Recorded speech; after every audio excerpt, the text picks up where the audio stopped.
Hello, everyone, and welcome to our June 2024 IBA stage event.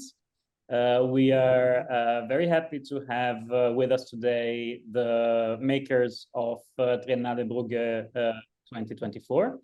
And we can't wait to hear more about the event, but also, I guess, the context in which it's happening and a little bit of the history of the institution, which we can go over also in the Q&A afterwards. I am extremely happy to have two of the makers, or two of the key people behind Brugge 2024 with us. First of all, I would like to introduce to you Sevie Tsampalla, who is one of the two co-curator of this year's edition. Sevie is an art historian and curator. Her curatorial practice focuses on the interface between contemporary art and urban space. She recently completed her PhD at Liverpool John Moores University, in which she explored the interaction between biennials and the urban commoning or collective practices that can reshape the city. And I think all of this will probably play a big role also in how you approached the project in Brugge. And she has worked at SMAC, Tate Liverpool, and Liverpool Biennial of Contemporary Art, among others, and currently lives and works in Brussels. Welcome, Sevie. We're very happy to have you here with us.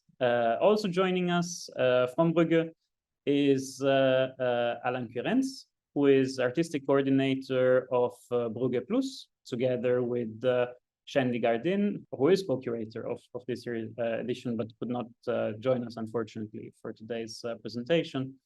But we wish her very well after a small accident that happened. So together with Shandy, Alan was also project manager of Brugge Triennale 2024. He was previously project manager at Raya Festival and the departmental, project manager. And prior to that, he was a project manager for the Goethe Institute in Brussels and artistic director at AIR Artist in Residency Antwerp between 2011 and 2019. I think we all can't wait to hear a bit more about Brugge Triennale and especially about this year's edition, which was the fourth. So I would like to thank you from the whole community of the International Biennial Association for being here and give you the words for the presentation itself. Hello, everyone. Thanks for the introduction. Christian already briefly mentioned that we were supposed to be with the three of us. Unfortunately, Shandy Gardin, the co-curator of Triennale Brugge, was not able to join. So we shifted a little bit in our presentation that, I will give a bit of an introduction to the context and the organization and slightly a bit of the history of Triennale Brugge. And then Sevie will delve into concretely the artistic program, the curatorial concept and approach, and also an overview of the artworks that are in the exhibition. So that's a bit the setup for today. As this is an international platform and also in presentations with other visitors, international stakeholders, we realize often that Bruges is a pretty particular case. So that's why we also wanted to introduce a little slide that gives a little bit of an idea about the context that we are working in. So Triennale, it's like what Christian said, it's the fourth edition. We are a triennial every 3 years. We're focusing on new creation for art and architecture in public space. So the entire exhibition takes place in public space, is on view basically 24/7. It's accessible for all, so that gives us specific circumstances, which we will also delve into slightly maybe after this. but also in a very particular context. Bruges, it's a city, but it's above all, it's a medieval city. It's not a large city. It's as you can see on the numbers here, the total number of inhabitants of Bruges itself is 118,000 people. Even for Belgium, which is a small country, it's not a lot of people. From which 20,000 inhabitants are living in the city center. So the city center of Bruges, it's for those who already visited it, it's a historic city center. It's protected by UNESCO World Heritage, which basically means that it's also has very specific regulations. It also means that the ideal public space is also very specific. And that's, I think, is also the main reason why we mainly focus on new creation. It is very important to get the artist, to get the architect in time to Bruges, to discover the city, to learn to know the city, and to realize what kind of context we're dealing with. Another important fact is that Bruges also includes Zeebrugge. Zeebrugge, it's by the coastline. So, and that's always very strange and a bit kind of ambiguous characteristics. In the earlier days, Bruges was a very important harbor. Also the wealth in the 14th and 15th century mainly came out of that. Later on, the harbor was not able to continue that far into the countryside, which had an enormous effect on the development of Bruges. Nowadays, the second biggest harbor basically in Belgium, it's the only sea harbor we have, is Zeebrugge. And also since 2 years, it's in close collaboration with the harbor of Antwerp, which is, I think, the fourth biggest harbor in Europe. So in a way, so on the one hand, you have this World Heritage City Center, but then on the other hand, you also have the whole backbone of Belgian economics somehow that's passing by in this countryside. So quite an interesting perspective. You will see that some of the artworks are also dealing with that. As I said, UNESCO World Heritage. Bruges is one of the only cities that actually has 3 of these connections, let's say. On the list of the UNESCO World Heritage is the Biennial that came on the list in 1998. In fact, with Brugge Plus, we're organizing the 100th celebration of the Biennial next year. So we're also working on that. A second one is the Belfry, 1999. One of the artworks is also dealing very specifically with this tower.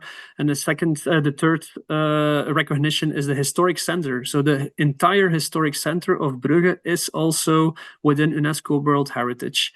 And so this gives a bit of an idea what we're dealing with. It also gives a nice picture, a nice overview of the skyline of Brugge, which in a way you could say didn't change that much in the last couple of centuries. And then on the left, the big red building you see is the Concertgebouw, which came into being. It's a concert hall that came into existence when Bruges was European Capital of Culture in 2002.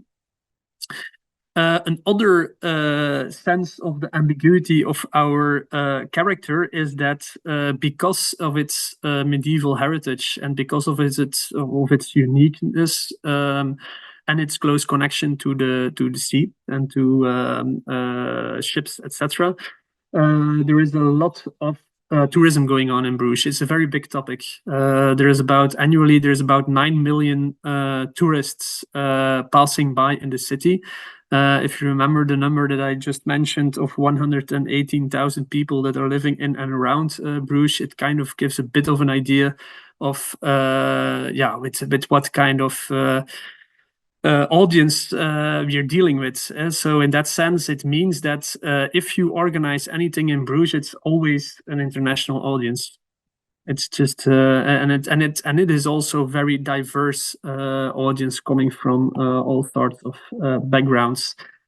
Maybe another element, just to give a bit of an introduction, is what is Brugge Plus? So Triennale Brugge, it's the 4th edition now. It's been organized by Brugge Plus. Brugge Plus, it's the organization behind the Triennale. It's a rather specific organization since it came into existence. It came into existence in 2002 when there was the European Cultural Capital of Europe. Because of that, the city administration organized this vehicle. In a way, it's a vehicle. It's an organization that organized these big events, because the city administration was not able to do so. And since then, it has been growing very rapidly. It's an important fact because it means that we are not an independent organization. Well, that's also, we can discuss a lot about what independency means nowadays, but in that sense that the mayor of the city, in a way, is the chairman of our organization. So we work in commission of the city, and that's how we organize many events. What are the key roles? You see here a whole list of cultural events we organize, festivals we organize. It goes from a festival into Circus Plus, it's an annual festival, into the Rijen Festival, for instance, which is a festival on on stage arts. And then, of course, Triennale Brugge. Important of all these events is that we mainly, Brugge Plus is really specialized in organizing things in public space. So in everything we do, it's always site specific and it's always in the public realm. So we actually never go into a hall or into a big concert hall or anything. So we're always trying to organize things outside, and it also has to do with our mentality. That we really think that art and culture really belongs to the public space and can actually also draw attention within public space towards culture. And that's also what Triennale is, what we're really trying to do there, is to open it up to the streets. It's a challenge, I will admit. It's not always the easiest to get it organized, but it enables a lot of discussions. And also really has an effect on the development of the city. Sevie will explain a bit more about that. That's also why it's really delves into the theme of this year's edition. Maybe a little bit about these core values. I addressed some of them already, but maybe importantly for those who don't, or that's the Triennale of Bruges is a bit more abstract. It's focusing on contemporary visual arts and architecture. It's important. We don't make such a big division between both disciplines, but we realize that it's an asset somehow. And so also within Belgium and in the neighboring countries, it's a sense of uniqueness as well, also because there are so many challenges in public space, specific challenges in such a context that's we're working in Bruges. That's also the focus on architecture is really important, and that also has been there from the first edition. As I mentioned, contemporary and World Heritage city as context. New site-specific commissions. So the artworks and the projects that you will see, they're all new commissions. It's a triennial, it's 3 years, and it's always too short. We never have enough time to get everything done. Because there is so much effort going into introducing the artists, the architects in a proper way to this context, to work on an artwork that is really in close connection with the site where it will be identified, where it will take place. And also, not unimportant, is that the triennial takes place 4.5 months, which basically means, and you will have a look at the size of the artworks and the place that they really have an impact in such a time frame on the city, its inhabitants, its developments, etc.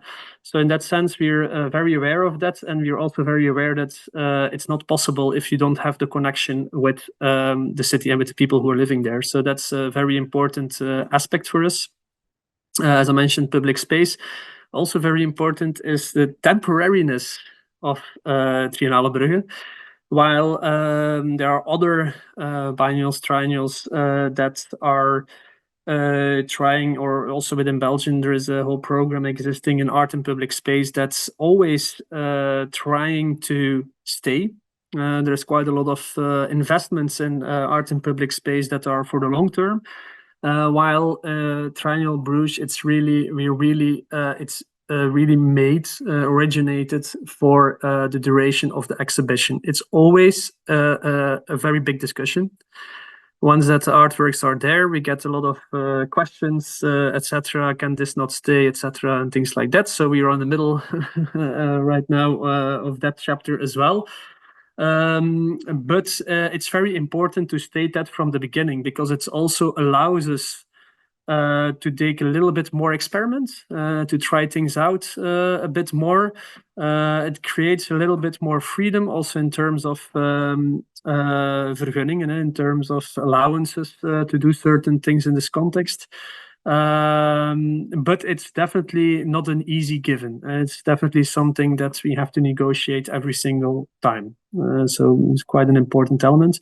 The large scale of the things that goes a bit into what I mentioned about also its presence in the city, the free and accessible side of things. It is for a broad audience. We really are trying and putting a lot of effort in communication, in public relations, in specific programs, workshops, etc., to try to really be informative for this broader audience. There are many people who are not that much connected to art or to culture, or are not going to the main cultural hubs in Bruges or beyond, that do get in contact with these artworks. So it's for us a really big challenge. It's a really important part of our job to get people involved, to inform them in the right way, to also create enthusiasm, etc. The international ambition, that's of course an important one. It's within the things we organize within Brugge Plus, as it is a city organization, that's not for granted. So that's really something that we are also in the future will focus on more and more. To really also make international connections. We really also want to learn from you guys and from this network as well. What could be future ways of co-production, of ways to collaborate on international level, set up a network, also the exchange of knowledge, things like that. We are very much interested to develop steps in that way. The surprising, inspiring aspect is also more in relation to the broad audience, but it's also in relation to the sites. So we really try to get sites identified where the artworks take place that are not the usual suspects within the city. So there is also a lot of work delving into that. I think also specifically for this edition, it really, I think we even went a step further there, because it's also really focusing on that. Here are some insights about previous editions of the Triennale. It's the 4th edition. You have here some examples from 2022, and 2018 and 2015. Also, this edition, there are some things that we specifically focused on in this edition. For example, we created a whole archive on our website to also relate to the previous editions, but even to the original editions in the 70s, because in the 70s, that's actually when the Triennale in Brugge came into existence. In that time, it took place in the city hall in the center of Brugge. It was an inside exhibition. If you delve into the archive on the website, you will find even footage of those days, which is quite interesting to have a look at and to see where it grew into. An important case, what I already said, and gives also a bit already a connection towards the current theme of the Triennial, is this sense of transformation. And so I do think that on the long term, and I think also the city agrees on that. So they are the main supporters of Triennial. it's really a ground. It's really a hub to try out new aspects of not city development only, but also of finding new models of living in this city. And like, for example, this is an example, it's the swimming platform. It's came into existence in 2018 by Atelier Bouwo.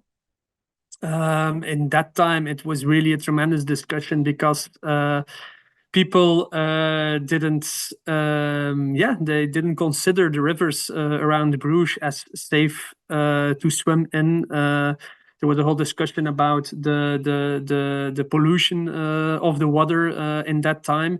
So when that project started, there was a tremendous lot of people who were against it. What we see nowadays, years afterwards, is that every year we now have a swimming platform, and it really fed this discussion about pollution, about climate, about rethinking what the importance of water is within the city, etc.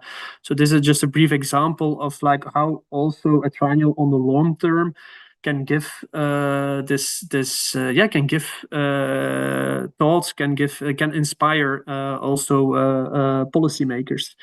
Maybe last, before I hand over to Sevie, is that a couple of things that we changed in this edition of Triennial is, first of all, is that where we had originally a very close collaboration with Musea Brugge. Bruges has a big collection of heritage, of also very important paintings, among others, of the Flemish primitives, etc. So there are 12 museums that are actually organized by the city themselves. It's also quite a unique situation. In the earlier editions of Triennial, it was the director of the museums that was also one of the curators of the exhibition. Which meant that I think the last edition there were about 4 curators, but also kind of created some complications in terms of trying to tell a coherent story, etc.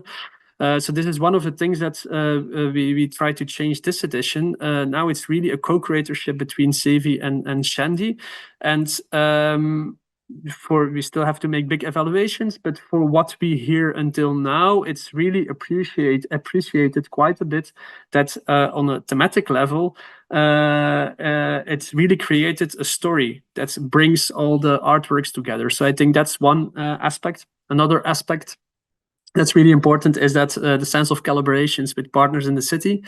Before that, we had an Inspired By program that sort of just give the floor to any sort of initiative in Bruges to be inspired by Triennial, with the effect that it became kind of a crazy overload of initiatives throughout the summer without any control or whatsoever. This is something that we had to leave behind. Instead of that, we identified about 4 partners that we introduced within the thematics of a triennial in a very early stage, and they developed from their perspective, from their specificity, their own artistic program, which makes that this is an edition that also in that way really created a program that's citywide. So that's also kind of a big change that we did there. Voilà. I think I talked already enough, maybe way too long, so I will hand over to Sevie for the artistic program. Hello, everyone. Well, first of all, I hope you can hear me all well. And first of all, I want to thank IBA, Christian, and Jennifer for inviting us to share our work. As both of you mentioned, we are co-curating this exhibition, this edition of Bruges Triennial, together with Shandy Khaitan, who was unfortunately not able to join us today. So I will do my best to cover the ground for both of us. This is really a co-curatorial, a co-curated project, and obviously her input has been crucial, as Shendi has been already working from within the organization for the previous editions as well, and she knows the city very well.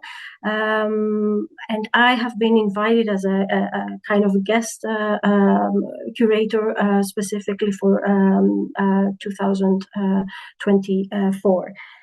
Now, from my perspective, I will give you like a very brief introduction into how we worked together around the concepts, and then go through the works. It's only a snapshot. We have I would say a small-scale exhibition of 12 works, but each of them has next to a large scale also like certain particularities that we can only briefly mention here, but I hope we can raise questions and we invite you to pose them after the presentation. So from very early on, when we started discussing with Shendi, it became clear to us that we did not only want to look at Bruges and its fixed horizon, as Alan mentioned. The landmarks are there; they have been untouched through the centuries, but we wanted also to look at what's going on the ground, what kind of changes happen in a city like Bruges, which has like this stereotypical kind of view, reputation, let's say, of a city that never changes, a city that remains the same. The boundaries of the city, it's important to say, are never more or less still as you see them in this map of Marcus Gerards from I believe the 16th century. So the city does not expand beyond this historical core, and obviously, as in medieval cities, the center of the city is always where the heart is, the commercial heart of the city is. So we wanted, as one of our first curatorial gestures, we wanted to kind of see what happens if we shift the center, if we kind of try to engage with like a part of the city which has been slightly off for the kind of typical image of Bruges. And this we found in what is called West Bruges. So you see like the egg, it's like an egg-shaped city. So the egg, we kind of shifted it towards the west. So why this gesture? Because for a while, there was like a train track that was cutting off part of that area from the main center, and we found that this was like an interesting kind of starting point for us. Also, it's an area that has been going under transformations, as Alan mentioned, the concert hall and subsequently other kind of new projects happened there. So it's a little bit like on the boundary between like the historical city and the suburbs. It's important, I think, to mention also that Bruges, as a World Heritage Site, has also a buffer zone even around this perimeter. It's like the regulations still. There are still regulations that define what can be built, how high it can be, what kind of color palette it can have. So these are the kind of aspects that one immediately engages with when entering the context of Bruges. For us, the city like we wanted to look at it through the lens of possibility, through the potential, and one of the keywords that was important was this idea of wonder space, or taken from Rest Architects, which is an architectural firm based in Belgium. This idea in Dutch of zwerfruimte. So why is wonder space? Is a space that, as they define it, is relatively underused or underutilized. It's not like kind of used in its full potential, but it also kind of lingers between, being kind of having a new destination or kind of returning into nature. And this is one of the examples that where we have an artwork. So it's like, it can be like a green space that it's a green space actually that many people pass by but never really use it. And there are different kinds of variations. There are variants to this idea of wonder space that we try to identify in Bruges. Obviously, Bruges is not like the kind of city that has, wild plots, like reclaimed by nature, etc. It's also the wild green is quite well defined in the city. Nevertheless, I think that most of our architects and artists were able to like look for potential in this kind of spaces. This is another example where we have two artworks, and for us, I think this idea of possibility also draws on some theoretical writings, some writers like Rebecca Solnit, who talks about the city as a repository of possibilities. So the city is there. It's like a library of materials, as one of our architects say, or it's the potential is there, but it's not. It's latent. It's not like tangible yet. And so I think we saw the exhibition as an opportunity to walk the city together with the artists and the architects and identify together, where potential may lie in a city which is densely built. It has a very strong character. The heritage is ubiquitous. It's overwhelmingly present. And kind of challenge that by trying to engage with change, with transformation, see what kind of new perspectives we can bring in a city like this, with strong regulations, strong identity, with the commercialization of public space is a given. It's a tourist city. We're talking about 9 million of tourists annually, but like on a daily basis, especially during the summer months, sometimes it's difficult to navigate the city because of all the tourist flows of the groups of tourists, inhabiting it.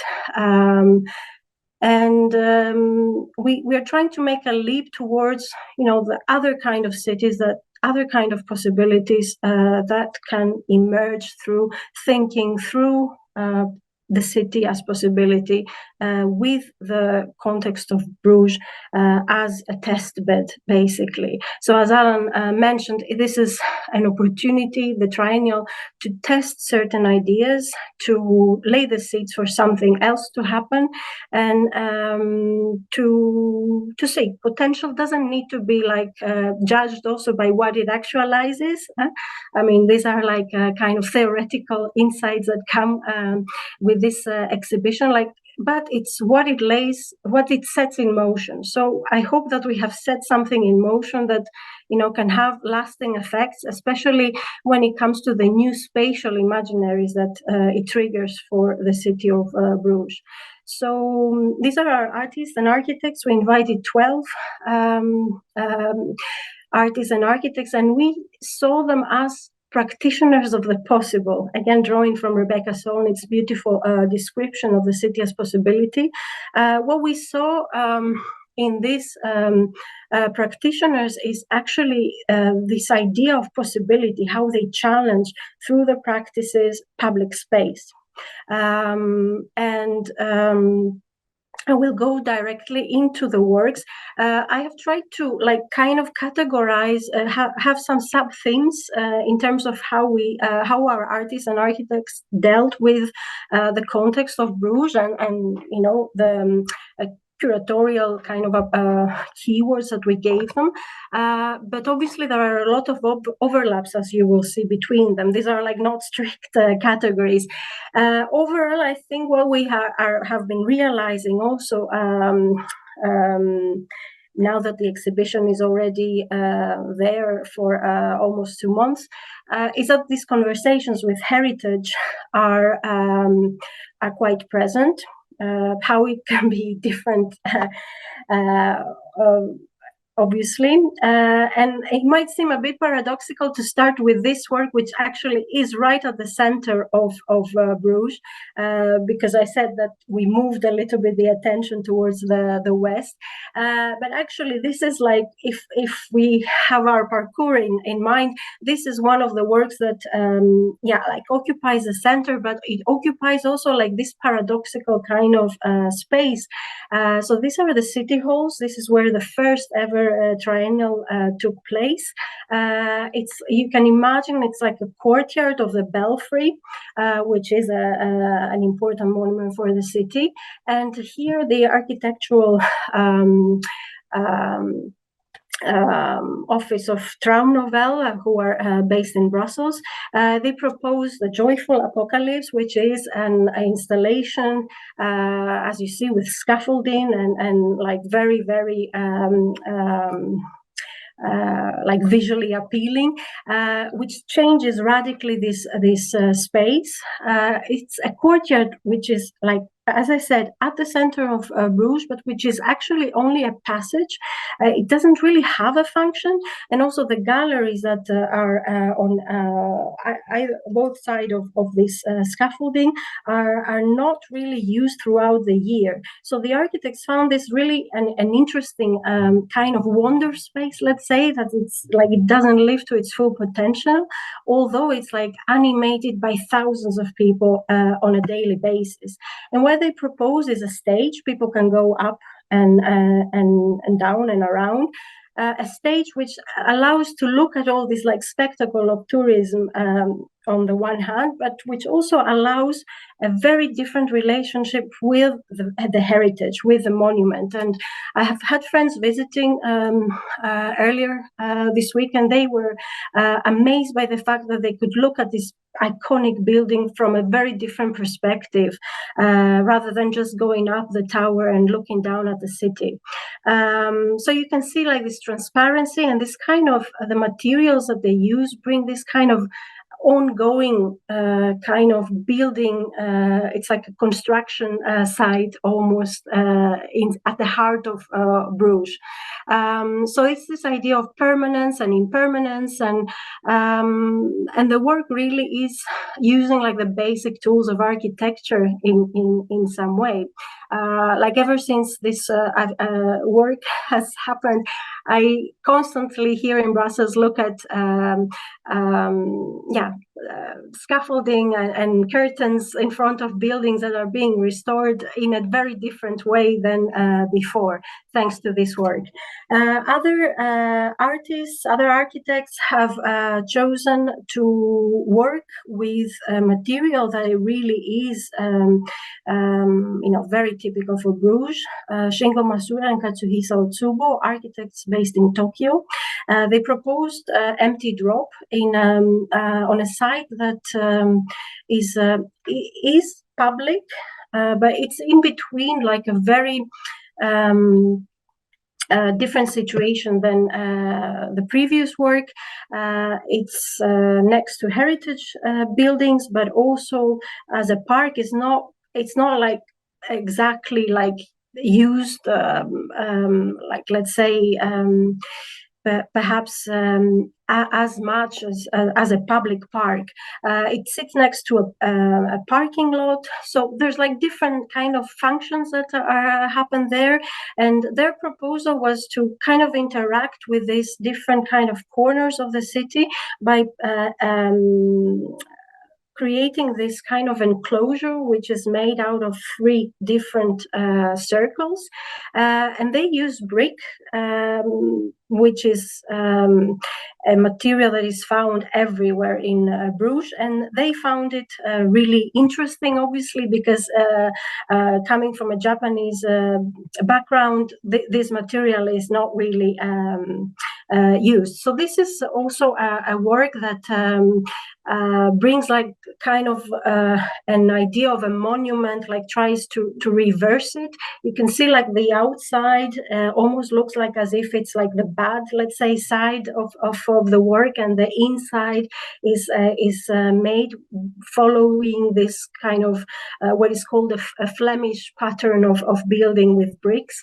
So there's like a relation to heritage here, which sort of uses the overwhelmingly present material, but proposes it in a very kind of surprising way. And this is also one of the works that a lot of people keep on asking if it should stay, if it will stay or not, or if it was always there, basically. Now, other works enter this conversation with heritage through different means. Soil architects based in Brooklyn propose Common Thread. This is a work that uses both the inspiration of lace making, a tradition of lace making, which was very important for Bruges, and new technologies to create this kind of tunnel made out of recycled PET bottles. All the materials that you see that this kind of tunnel is made of, so it's like recycled, it's 3D printed. The architects collaborated with researchers in TU Delft to create this structure that is like a maze inside this very beautiful garden of a former Capuchin monastery in Bruges, which has been closed off to the public for many decades. So this is like literally the first time this space is open to the public and is being like rediscovered through this this artwork. I think it's important to say that in our approach also we try to be very conscious of our footprint. Of course, this is something that many biennials try to do nowadays, although we all remain like bound to like the kind of flows and the big budgets that we need in order to realize this kind of works. But you can see that this is like a kind of work that can be literally packed afterwards and continue its life somewhere else. It's really like the soft architecture that brings us to think about the role that new technologies can have for rethinking architecture, rethinking our footprint, and building differently, whether it is for the triennials or for large-scale exhibitions or for proper buildings. Because we're like seeing that connecting like so the work of soil connects literally like these different corners of this garden. Adrien Tircio, Belgian artist slash architect, does a different kind of gesture which connects different parts of the city, really. So his starting point was a former road that used to connect two important healthcare institutions in the city. So basically, Adrien really kind of worked like an archaeologist of the modern era.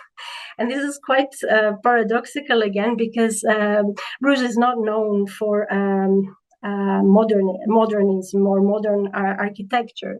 Nevertheless, he found really an amazing example of a modern infrastructure in the city. So it's this road that was built somewhere in the 30s and was used up until the 70s, and which connected the St. John's Hospital, which is one of the oldest healthcare institutions in Europe, and it connected it to another clinic at the other end of this road, where you see the green marker. And why? I mean, it was basically the whole idea was it belonged to an important doctor, a surgeon of Bruges, who wanted to provide the fastest possible connection between the two hospitals. So imagine that it's actually a question that was born out of heritage, because this way they could avoid the ambulances and the patients. They could avoid going through the cobblestones, the very narrow streets.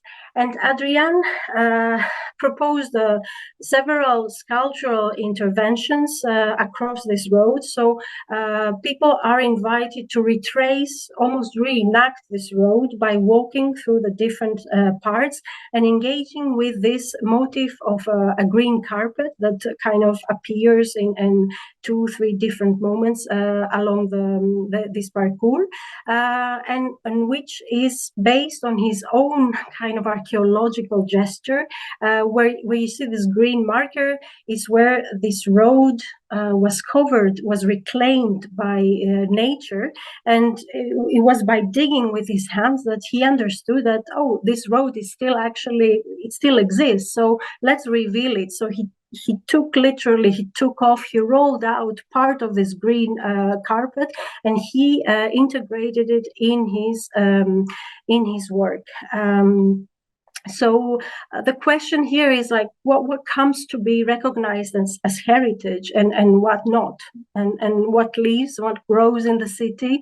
And the artist really collected also stories of nurses, of doctors, of people who worked and inhabited this road. So in a way, activating this kind of history of the city coming from its margins.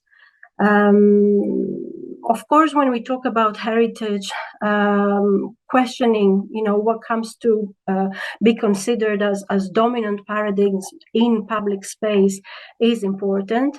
And here we have the work of Ivan Argote, Colombian artist based in Paris, who, with this ambiguous kind of work, sort of refers both to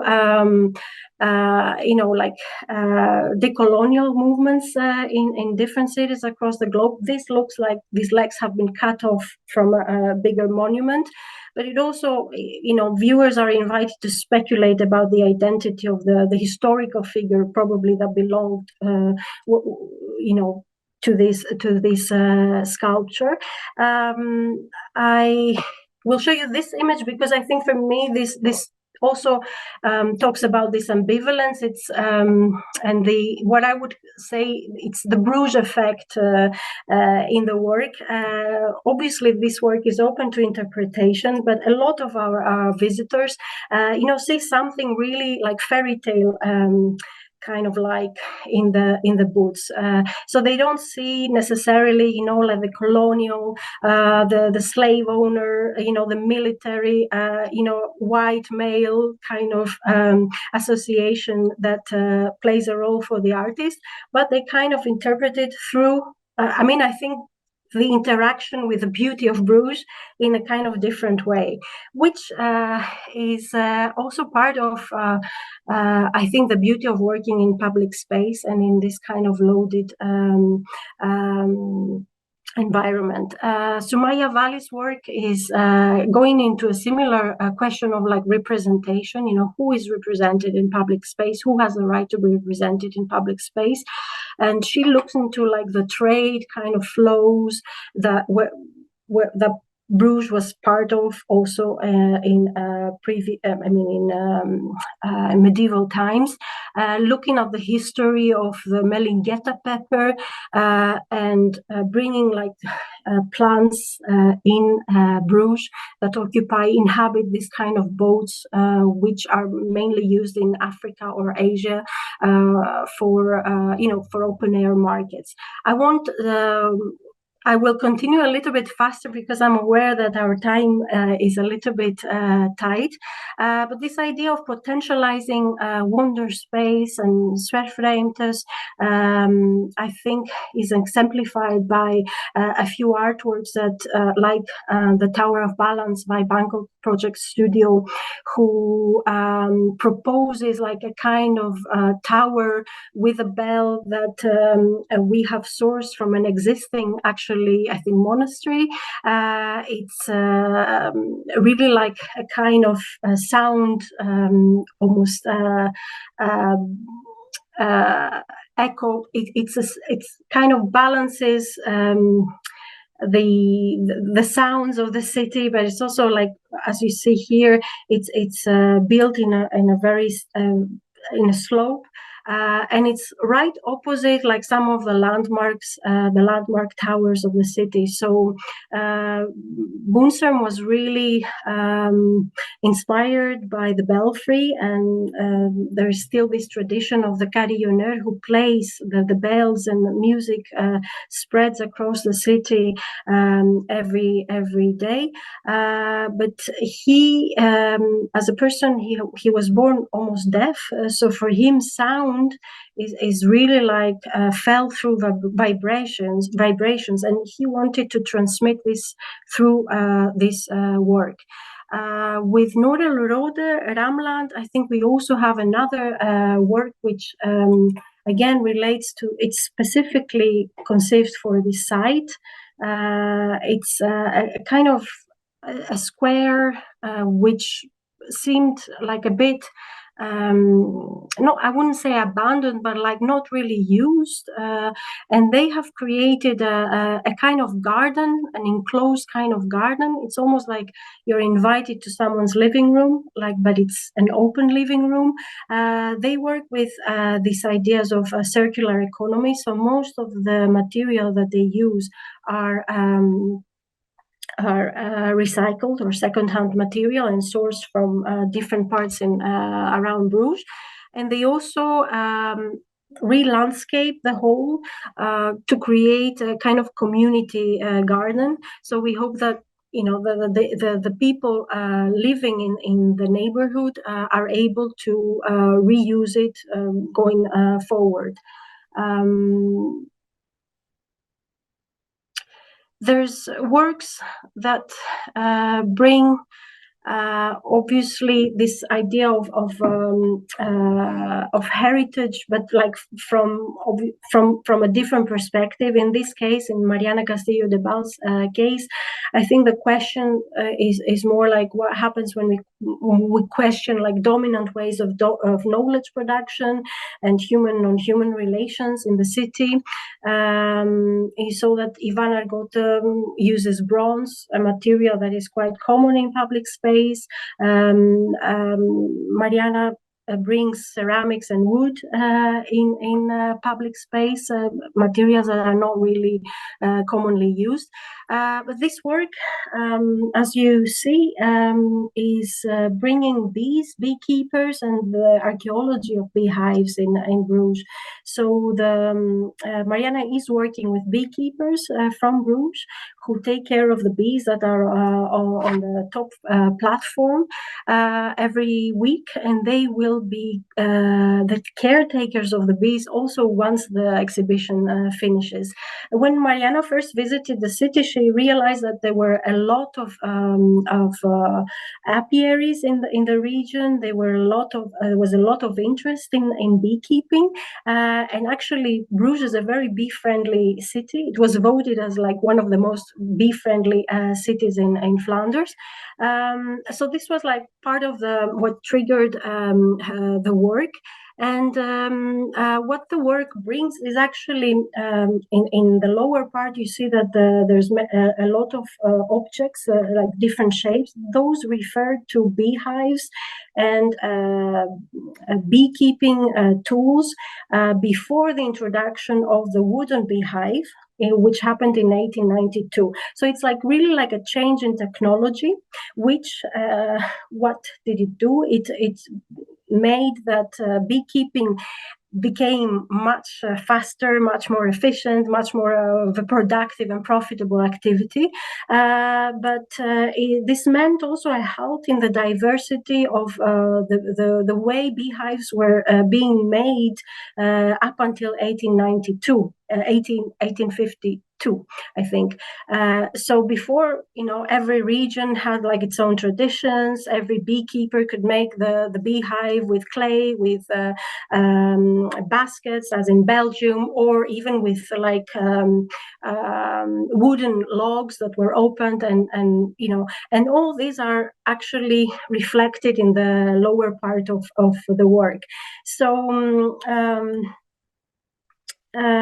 this is a work that, yes, it is about a cohabitation between humans and non-humans in the city, but it's also very much aware of this kind of power relation, and it's not like just an interdependent relation, but it's a power relation that also talks about not only like how humans take care of these, but also how humans obviously lead to extinction of species with their overproductive activities. We have a very interesting event on the 20th of July in Bruges with Mariana and Aladin Borioli, who is also an artist and a beekeeper, and we will be delving into these aspects inspired by this work. Studios Diana with Earthsea Pavilion bring like different kinds of layers in the heart of the city, inspired by Bruges as a port, but also all this kind of global movements of like bringing different kind of soils in like these bigger ports. So they create a kind of a silo where different kinds of soils are superimposed, and there are also some plants that invite birds or insects, to interact with the work. So hopefully this is also a work that will transform over time, depending on where the sun sits, how the wind takes maybe some of the elements away. And I think this is one of the aspects that is recurrent in some of the works, is this idea of transformation and transformation, either when we talk about the site we try to work with, or transformation of the work in terms of like its changing stages. This is a work by Mona Hatoum. Mona often transforms, let's say, banal or very common objects and turns them into something else. And in this case, she uses this gabion, this wire mesh system that is commonly used to create fences or partitions, very often either in public space or in like contexts like prisons. And she uses to create a space for people to swing. So this is like a bit the ambiguous space that sort of brings Mona's long-standing interest in like this architecture of confinement, of incarceration, but posing really the question of can we feel joy in like a space of confinement? How can we like relate to these tensions that exist? And I think this is also like this idea of a border, this idea of like going down. We had to really find to search quite a bit to find the ground to dig in Bruges, because again, ground in Bruges is protected.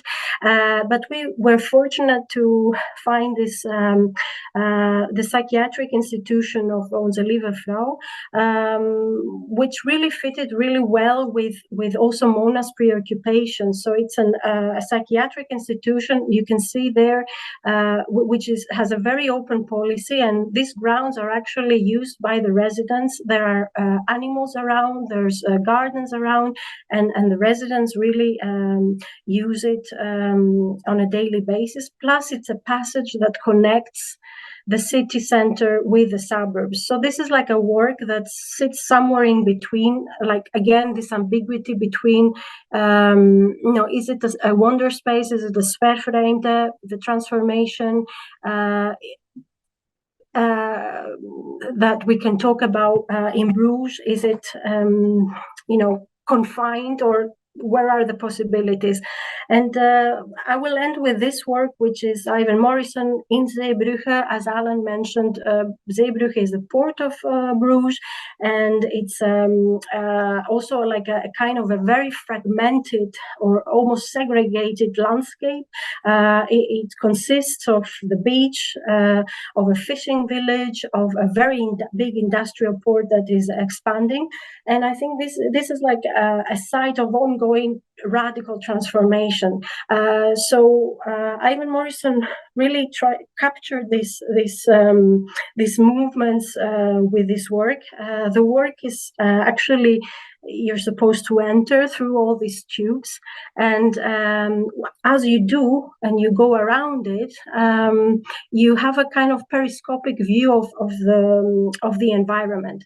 So you may, it's maybe obvious, but these are kind of reclaimed, repurposed tubes that bring wastewater. It's like really like this kind of infrastructure, hidden infrastructure that comes up on the beach. And the artist in this way reflects like the kind of industrial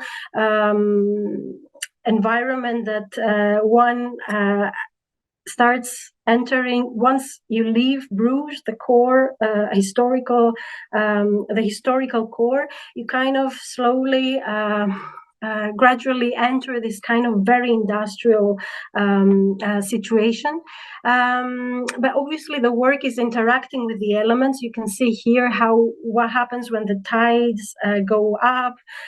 People are really the idea is that people are really able to reclaim the space and use it for whatever in whatever way that feels nice to them. One way we describe this work was it's like a barometer of change in some way, because of these interactions. The work never really is the same. Like from the moment we started up until now, there's a lot of sound that has gone inside the work. There's a lot of sound that blows constantly around it. The water takes sound away. So the constant changes, I think, perhaps take us to like the extreme kind of side of the spectrum of change and transformation that a city like Bruges can know.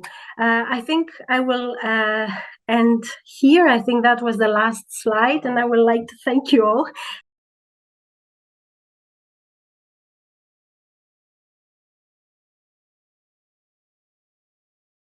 Thank you, Sevie, and thank you, Alan. I think you both did a wonderful job in bringing us really into the city and then into the project of this year's triennial in particular. If you have any questions, please go ahead and either raise your hand or ask in the chat, and I'm happy to read it. While we wait for that, I wanted to ask a question to both of you, in a sense that it's a question that I think you will both answer in different ways because of your different perspective within the organization of the triennial. And it's something that Alan had mentioned during his part of the presentation, but then of course, it influenced, of course, a lot of what you were talking about, Sevie, as well, which is this this anxiety that I think many of us that deal with biennials have of the time pressure of one edition to the next. And you mentioned that there's never enough time to introduce the artist and the architect to the city. I guess that's not really true. I mean, I guess you find a way of introducing them, of running them through how the city is.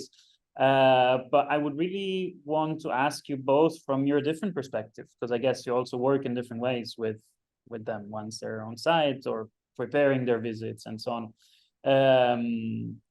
In what way you do this, in what way you do this work, in what way you prepare them to the city, in what way you guide them through the limitations as well that you described very well with the whole UNESCO elements and so on, but also with the possibilities. And I think that's even more the case in this year's edition, which is actually titled Spaces of Possibilities. So I guess that hinting to the possibilities of working that they have in the city is also quite important. Anyways, it's a very generic question, but it's a bit of an icebreaker, I think, to then start talking about more specific elements. Shall I go first, Sevie? I think one important aspect is, of course, is that they what we really do is we invite them to spend time in Bruges, and it seems very obvious, but it's not always the case. It's quite a puzzle, to be honest, to get everybody around, etc. But I think that's really a key element. So before there is any idea of an artwork of what or whatever, it starts with coming over and visiting the city with the curators. And I think that's another key element, is that in a way so from the beginning it's kind of really focusing on content, but on content within the context of the city.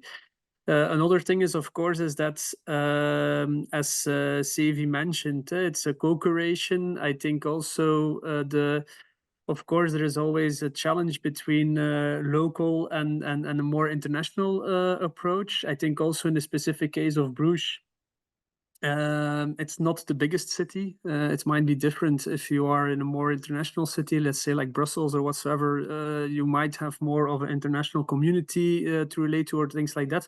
Here, the role lays really with the Triennale. There is as a player in the local field. Specifically, also with this edition, we mainly worked with international artists. So we were also pretty aware of that role, that, okay, we have to really focus on to be a host, and which also ties into the Bruges of the Middle Ages, let's say. It always has been a host for artists, etc. And I think that's also something that's interesting to develop more in the future.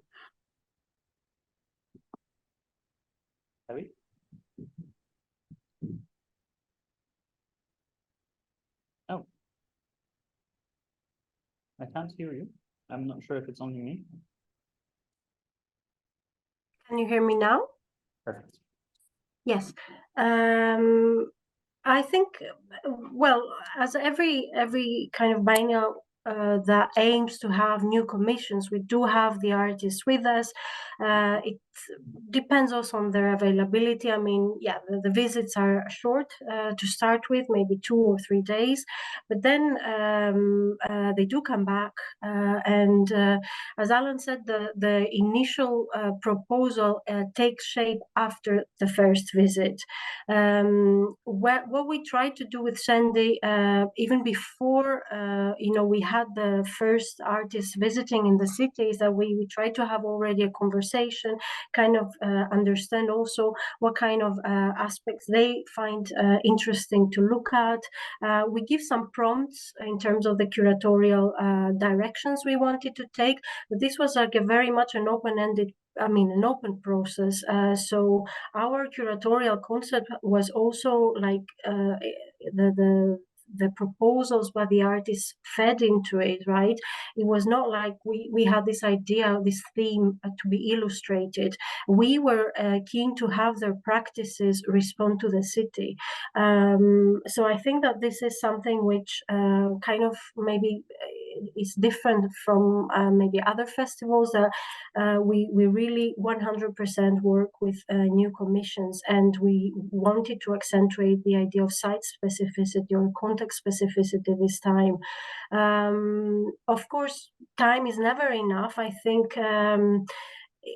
yeah, we have like more or less about 2 years to when we are talking about each production. So some works needed more time, or it was like a race to fit in this timeline. But I think our team managed to deliver everything on time, and I think that the artists felt okay, except for some very intense moments, that most of the artists felt that there was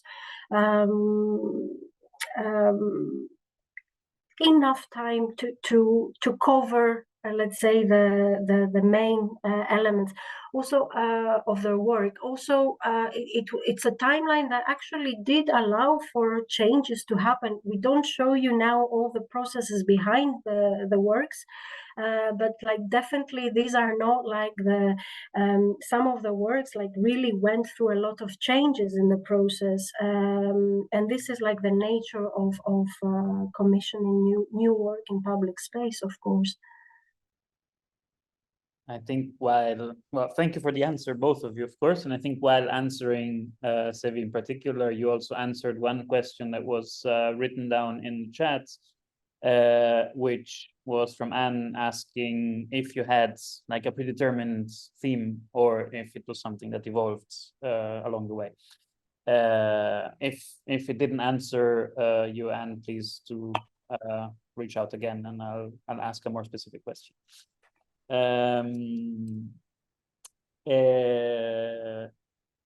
Another question that I can try to ask both of you, I'm trying to imagine ways in which I can really interact with both of you, because I think it's important to have the different perspective of someone, especially in, as you mentioned, Alan, in smaller communities, to have this different perspective from someone from inside and from outside, but also from someone that has played a longer role in the administration of cultural affairs in general in the city, and someone that comes in for the specific case. So one other thing that I hope at least interacts with both of you is what you mentioned, Alan, in your part of the presentation, when you underlined that because it's in public space, it's free and accessible to everyone. And I want to turn it a bit around, not to doubt this. I do realize that once you put the work in public space, it becomes free and somehow accessible. But I want to connect it with the work that you described, Sevie, about the boots of, I think it was who the name, the title of the work? I forgot the artist. I'm sorry. I was taking notes, but not quick enough. Ivan Argut. Perfect. Thank you for that. And sorry for the artist for not remembering. Because I think that's a good example of the fact that works might be in public space and might be accessible in the sense that they're reachable, but the question then becomes, how do you manage the mediation of the work? How do you manage to allow what you described, which I thought was actually quite a beautiful way of interpreting the work, which might be different from that of the artist, but makes it probably more, well, it's kind of like an appropriation from the public, which is great in this case, I would say. But how do you manage also to bring across what the original message of the work was? No? So and this goes a bit further, of course, into how do you manage the mediation in general of works in the public space and within Brugge in particular. Yeah, I think with partly it also has to deal with the origin of the organization in a way. Yeah? So like Brugge Plus in a way is used to communicate to a local audience. I think that's already one part that's is so the impact of a triennial on in a local audience, local media, local community. It's pretty big, and so I think so already for months there is already things going on. There is constant communication about that. So I think that has to do with the fact that in a way it's really entangled within the city organization. I think that might be different if you would be more, more in the for example, a Kunsthal that's working more in an independent way. So there is quite a lot of connection locally. That said, I think it's also about getting out the story there. We do that through communication. So there's quite a lot of investment in communication, but also in the public relations. So there are workshops that are really focusing on target groups, focusing on accessibility, for instance, etc. And also for this edition, we really try to go a bit further on that. Also, for example, introducing audiovisual introductions, things like that. So I think that's also one part. There is a big question for guided tours. So there is quite a lot, although people can individually for free visit all the artworks. There are there is a lot of people asking for these guided tours. So I think that's also one thing that really, really has an important effect. And you really invested quite a lot also in a folder that gives all the basic information. But in the end, I think I think in the end, a lot of people make their own story. And it's a matter, and in a way, it's a matter of discussing that. And so on a more abstract level, it's really about, okay, if somebody feels frustrated because he or she does not understand something or whatsoever, I think it's really keep on trying to connect with this person and to try to find ways, tools to connect as much as possible in all ways possible. Of course, it's never enough. But it's really like, even we have people who write directly to Brugge Plus. We have people who write to the mayor a letter, and then the mayor comes to us to ask for an answer. So in that level, it really is connecting pretty well. Of course, for an international tourists that are only 1 or 2 days in the city, that's a bit of a different story. So there, of course, you won't get easily that sort of feedback. But I think on a local level, also there is a heritage of the triennial.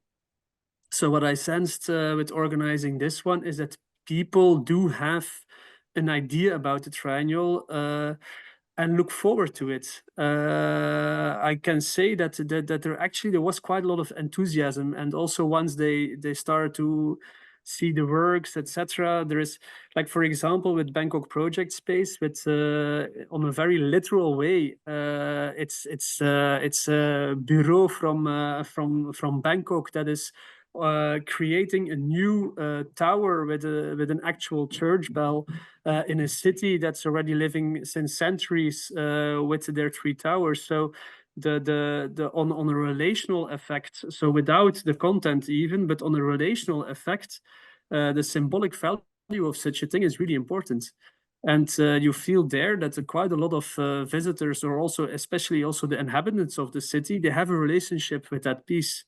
It's the same in Zeebrugge. You see that too. Like it's a relationship that is maybe not always a relationship towards the actual story or the artwork itself, but it's more a relationship in the whole, as it's an experience, and people are enthusiastic about that experience. I think that's also very valid.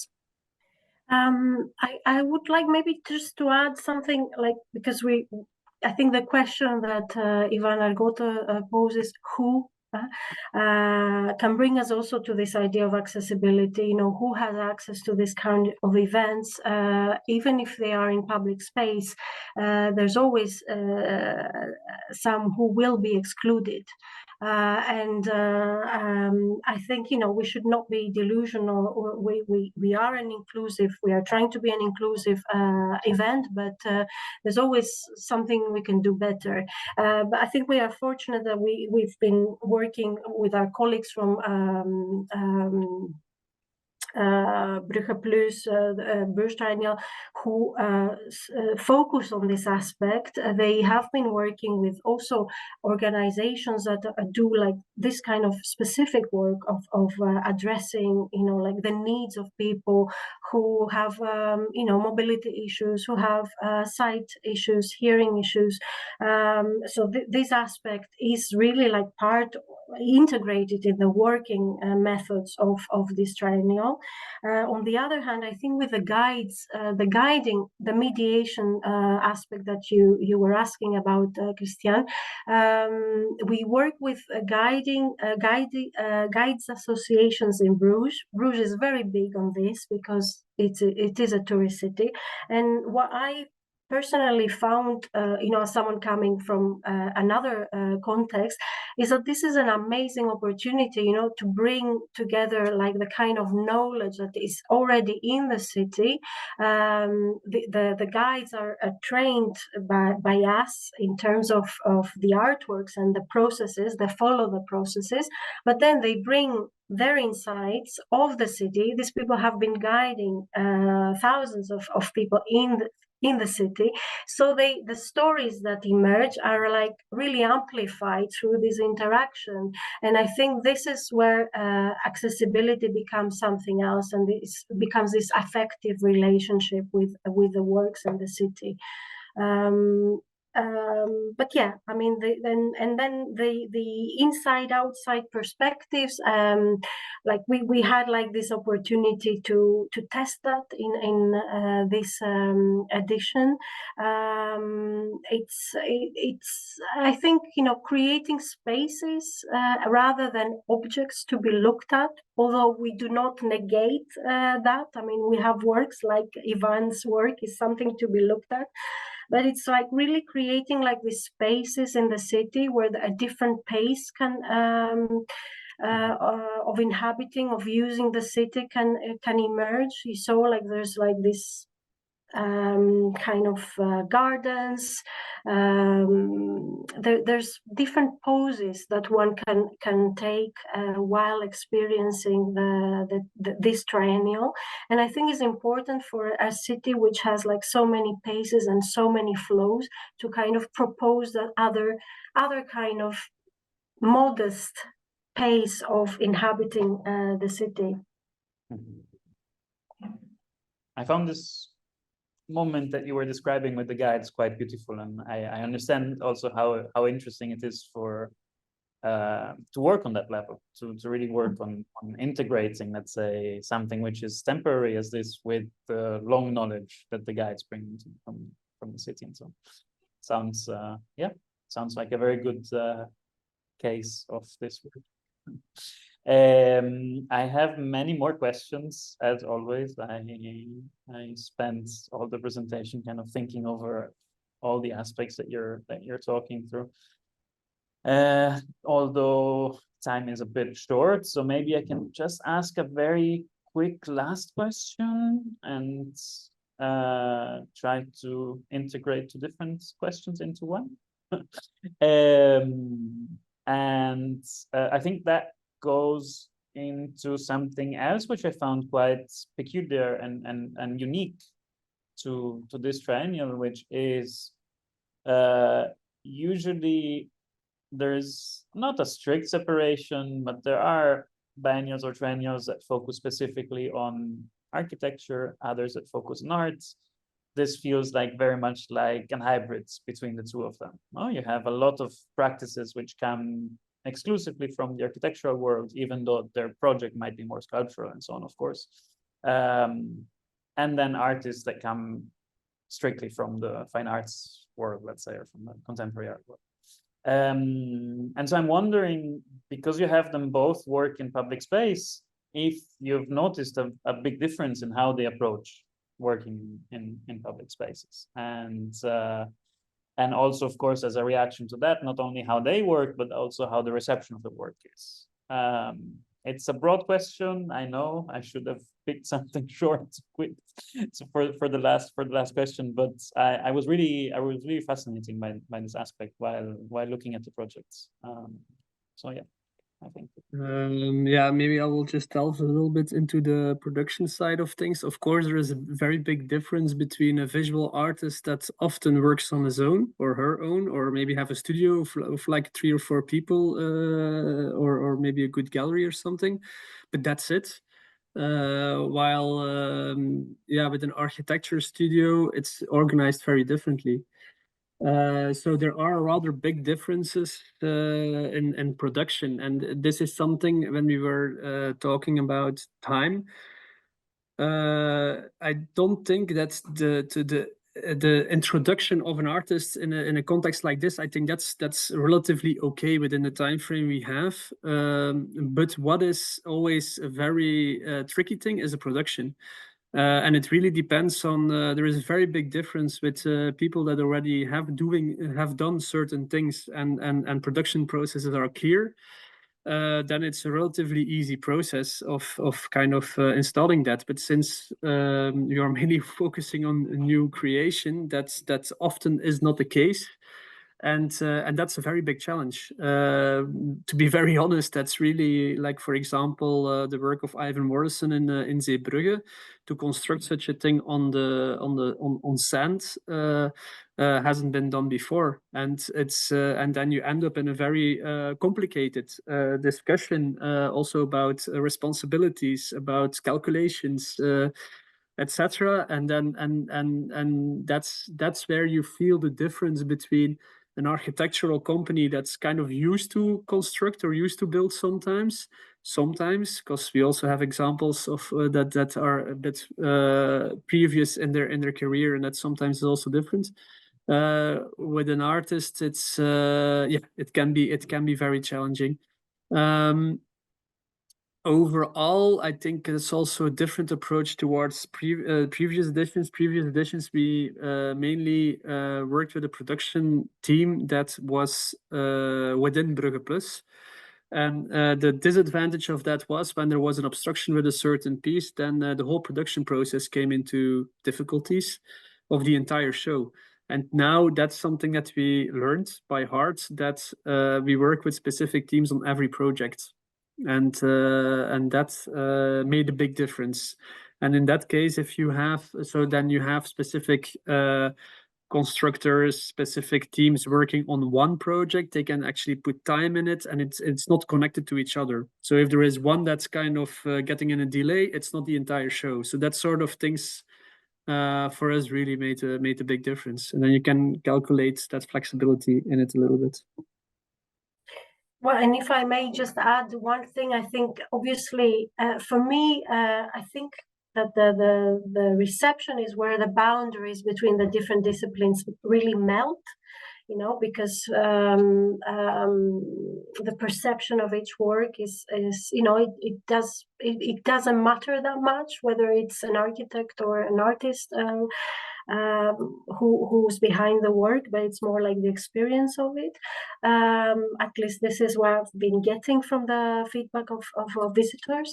But however, in the process of making the triennial, obviously there are these different professional codes and processes and methods that do come together, and I think it's navigating like this kind of gray zones between the disciplines in some way, and sometimes, you know, there may be like, I mean, I come from a visual art background, so maybe we have some other expectations, other assumptions, like sometimes, but in this way, I think it's a fertile ground because we each learn from each other.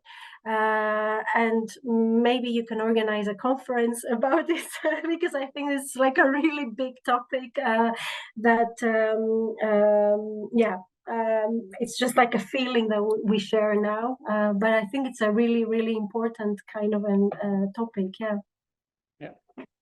Yeah, as I said, it was definitely the wrong question to pose when we're short on time, because I do think that it's a whole, as you said, it's a whole conference, or at least it's an hour.